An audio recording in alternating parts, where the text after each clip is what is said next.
जगभरात तिसऱ्या लाटेचा धोका निर्माण झालाय। स्पेनमध्ये 64% तर हॉलंडमध्ये 33% रुग्णवाढ नोंदवण्यात आली आहे।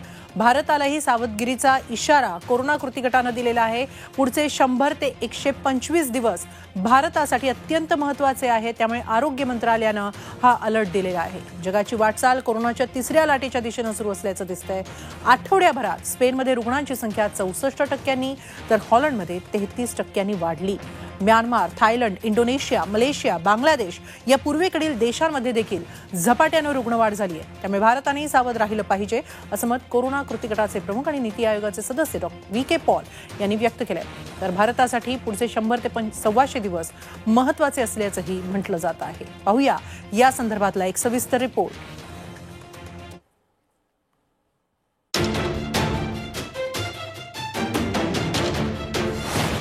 देशातल्या नागरिकांनो सावधान, येणारे 100 ते 125 दिवस महत्त्वाचे।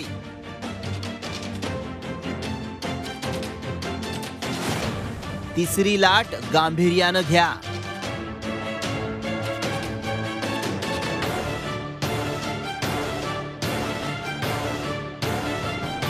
ही गर्दी चिंता वाढवणारी आहे, ही गर्दी धडकी भरवणारी आहे, कारण केंद्रीय आरोग्य मंत्रालयानं महत्त्वाचा इशारा दिलाय। तो म्हणजे तिसऱ्या लाटेला गांभीर्यानं घ्या। पुढचे 100 ते 125 दिवस तिसऱ्या लाटेच्या दृष्टीनं अतिशय महत्त्वाचे ठरणार आहेत। हळूवार पद्धतीनं तिसरी लाटेची सुरुवात जिथे जिथे जास्त होतंय, काय म्हणायचं त्याला, संख्या वाढतीये, आता इथे कमी होतीये असं म्हणू नका की कोल्हापूर लगेच तिसरी लाट सुरू झाली की काय, तसं काही विषय नाहीये। इथे कमी होतंय आणि हे जुलैपर्यंत सबसाइड होईल असं आमच्या सारख्यांना इपिडेमिओलॉजिस्टला वाटतं। भारतामध्ये थर्ड वेव्ह यू घातली आहे आणि पुढचे 100 ते 150 दिवस खूप महत्त्वाचे आहेत। तर ते जे सांगतायत त्याला सायंटिफिक डेटा आहे, कारण की गव्हर्नमेंटला ऑलरेडी दिसायला लागले की केरळ आणि नॉर्थ ईस्टचे जे राज्य आहेत म्हणजे मिझोराम, मणिपूर, आसाम ह्याच्यामध्ये ऑलरेडी केसेस वाढायला लागलेत। सध्या देशात 100 पेक्षा जास्त रुग्ण फक्त 73 जिल्ह्यांमध्ये। अजूनही 4,30,422 सक्रिय रुग्ण आहेत। कोरोनाचा रिकव्हरी रेट वाढून 97% जास्त झालाय। 39,40,00,000 लोकांना लस देऊन झाली आहे। काही जिल्ह्यांमध्ये तिसऱ्या लाटेला सुरुवात झाली आहे। जगाची वाटचाल कोरोनाच्या तिसऱ्या लाटेच्या दिशेनं सुरू असल्याचं दिसतंय। आठवड्याभरात स्पेनमध्ये रुग्णांची संख्या 64% तर हॉलंडमध्ये 33% वाढली। Myanmar, Thailand, Indonesia, Malaysia, Bangladesh या पूर्वेकडील देशांमध्येही झपाट्यानं रुग्णवाढ झाली आहे। कोरोनाच्या दुसऱ्या लाटेत भारतानं अक्षरशः मृत्यूचं तांडव पाहिलंय, त्यामुळे त्यातून धडा घेऊन आता तरी सावध व्हायलाच हवं, नाहीतर काही खरं नाही। ब्युरो रिपोर्ट, झी 24 तास, मुंबई। यानंतर मुंबईकरांसाठी महत्त्वाची आणि कामाची बातमी। घरोघरी लसीकरणासाठी मुंबई मनपानं पाऊल उचललेलं आहे। अंथरुणाला खिळून असलेल्यांची माहिती महापालिकेनं मागवली आहे। घरोघरी लसीकरणासाठी ईमेल आयडी जारी करण्यात आलेले आहेत। अंथरुणाला खिळून असलेल्यांना आता घरी जाऊन लस देण्याचे प्रयत्न सुरू करण्यात आलेले आहेत। जे नागरिक आजारपणासह शारीरिक वैद्यकीय कारणांनी अंथरुणास खिळून आहेत अशा व्यक्तींचं लसीकरण करण्यासाठी मनपानं माहिती मागवली आहे। त्यांची नोंदणी करण्यासाठी नागरिकांनी covidvax to bedridden@gmail.com या ईमेल आयडीवर संपूर्ण माहिती पाठवावी असं आवाहन करण्यात आलंय। ज्यांच्या घरात अंथरुणाला खिळून असणारे व्यक्ती आहेत व ज्यांना अशा व्यक्तींचं कोविड लसीकरण करून घ्यायचं आहे अशा व्यक्तींची नावं, वय, पत्ता, संपर्क क्रमांक, अंथरुणास खिळून असण्याचं कारण इत्यादी माहिती या मेल आयडीवर पाठवायची आहे, जेणेकरून अशा व्यक्तींचं कोविड लसीकरण करणं सोयीचं जाईल असं आवाहन करण्यात येत आहे। पुढची महत्त्वाची बातमी आहे पुण्यातून। पुणे जिल्ह्याच्या खेड तालुक्यातील करंजविहिरे इथं हॉटेलमध्ये झालेली दुहेरी हत्येमधील धक्कादायक वास्तव आता समोर आलंय। ही ऑनर किलिंगची घटना नसल्याचं पोलीस आयुक्त कृष्ण प्रकाश यांनी म्हटलंय। अनैतिक संबंधांतून ही हत्या झाल्याचं त्यांनी सांगितलं। मृत प्रियकर बाळू गावडे हा करंजविहिरे गावातील बाळू मरगज यांच्या वीटभट्टीवर कामाला होता। याच काळात बाळूचे वीटभट्टी मालकाच्या मुलीशी प्रेमसंबंध जुळले। बाळूनं मालकाच्या 21 वर्षीय मुलीला 15 जुलै रोजी पळवून नेल्यानंतर ही घटना घडली। बाळूला मदत केली म्हणून राहुल गावडेची हत्या करण्यात आली। या प्रकरणी वीटभट्टी मालकासह 9 जणांना अटक करण्यात आलेली आहे।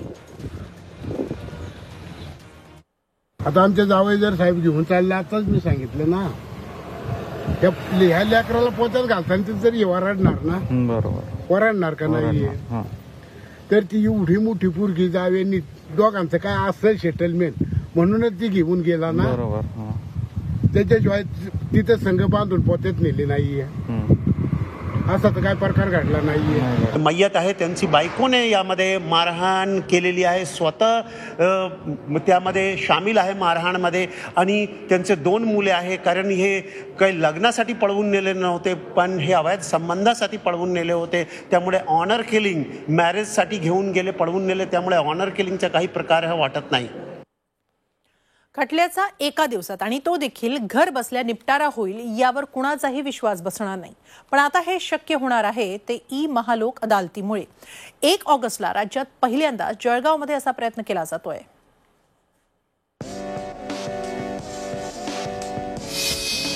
खटल्याचा एका दिवसात निपटारा, आता घर बसल्या न्याय निवाडा. ई-महालोक अदालत तुमच्या मदतीला.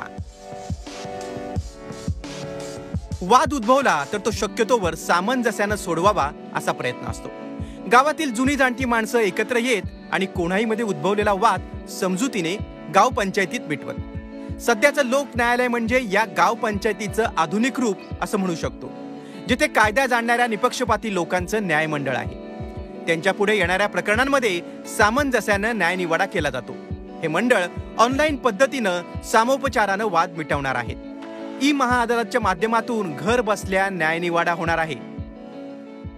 एका दिवसात जे आहे ते केसेस निकाली निघतात. त्यात म्हणजे संमतीने जे आहे दोन्ही पक्षकाराचे संमतीने तडजोड होऊन जे आहे निकाल होतो. म्हणून दोन्ही पार्टीला असं वाटतं की मी जिंकलेलो आहे. यात पक्षकार घरी बसूनच आपल्या विविध खटल्यांना परस्पर सहमतीनं निकाली काढू शकतील. राज्यात पहिल्यांदाच जळगावमध्ये असा प्रयत्न केला जातोय. वर्षानुवर्ष येनकेन प्रकरणानं प्रलंबित राहणारे खटले, आर्थिक चणचण, वेळेचा अपव्यय या सर्व गोष्टी टाळण्यासाठी हा प्रयोग होतोय. रेग्युलर कोर्टापुढे जे आहे अपील असते, म्हणजे JMFCचं सेशन कोर्टापुढे, सेशन कोर्टाचं हायकोर्ट आणि सुप्रीम कोर्ट. पण इथे जे निकाल होतात त्याला आव्हान करता येत नाही. फुल अँड फायनल तो मॅटर इथेच डिस्पोज होतं. आणि म्हणून हे जनरल पब्लिकसाठी, नागरिकांसाठी जे आहे खूप हे हिताचं आहे. या राष्ट्रीय लोक अदालतमध्ये राष्ट्रीयकृत बँका, कंपन्या यांचे प्रलंबित दिवाणी आणि फौजदारी खटले याबाबतही न्यायनिवाडा होणार आहे. मोबाईल कंपन्यांच्या थकीत रकमेमध्ये सूट देण्याबाबतही निवाडा होणार आहे. या ई-महालोक अदालतचा नागरिकांनी लाभ घ्यायलाच हवा. वाल्मिक जोशी, झी24 तास, जळगाव. पुढची महत्त्वाची बातमी राजकीय वर्तुळातून. पंतप्रधान नरेंद्र मोदी आणि राष्ट्रवादीचे अध्यक्ष शरद पवार यांची दिल्लीमध्ये भेट झाली. सकाळी हे दोन्ही नेते भेटले आणि विविध विषयांवर त्यांनी चर्चा केली. पवार मोदी यांच्यामध्ये 1 तासभर चर्चा झाली. सहकार मंत्रालय, OBC, मराठा आरक्षण अशा मुद्द्यांवर चर्चा झाल्याची शक्यता आहे.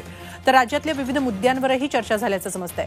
केंद्रानं नवं सहकार मंत्रालय तयार केलंय, त्या पार्श्वभूमीवर या चर्चेला महत्त्व आहे. पवारांनी या भेटीबाबत ट्विटही केलंय, पाहूया.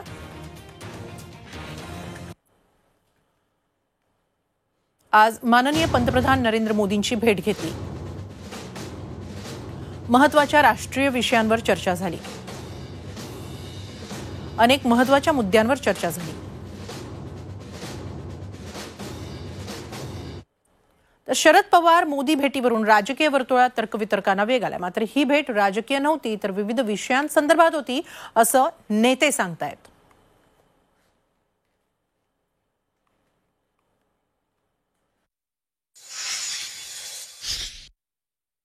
शरद पवार हे प्रधानमंत्र्यांना जेव्हा भेटतात आणि चर्चा करतात, तेव्हा तुम्ही त्यात राजकारण कशा करता काढताय? महाराष्ट्रामधले काही विषय असू शकतात, विशेषतः सहकार क्षेत्राच्या संदर्भातले विषय देशातले आहेत, कृषी संदर्भातले विषय देशातले आहेत. आणि शरद पवार अशा विषयांवर प्रधानमंत्र्यांना अधूनमधून भेटत असतात अशी माझी माहिती आहे. असे काही विषय घेऊन पवारसाहेब भेटले असतील, तर माझी काही पवारसाहेबांशी आज चर्चा झाली नाही किंवा त्यांना भेटलो नाही. पण मला जे वाटतं यात कोणत्याही प्रकारचं राजकारण नाही. पंतप्रधान साहेबांचं म्हणणं होतं की दिल्लीमध्ये याविषयी आपण भेटू. त्यांच्या व्यस्त कार्यक्रम असताना पवारसाहेब पण दिल्लीला गेले नाही. तो बैठक वेळ मागितल्यानंतर आज ठरल्या आणि पवार साहेबांनी या बँकिंग रेग्युलेटरी कायद्यामध्ये जे बदल घडवण्यात आलेले आहे त्यामुळे तो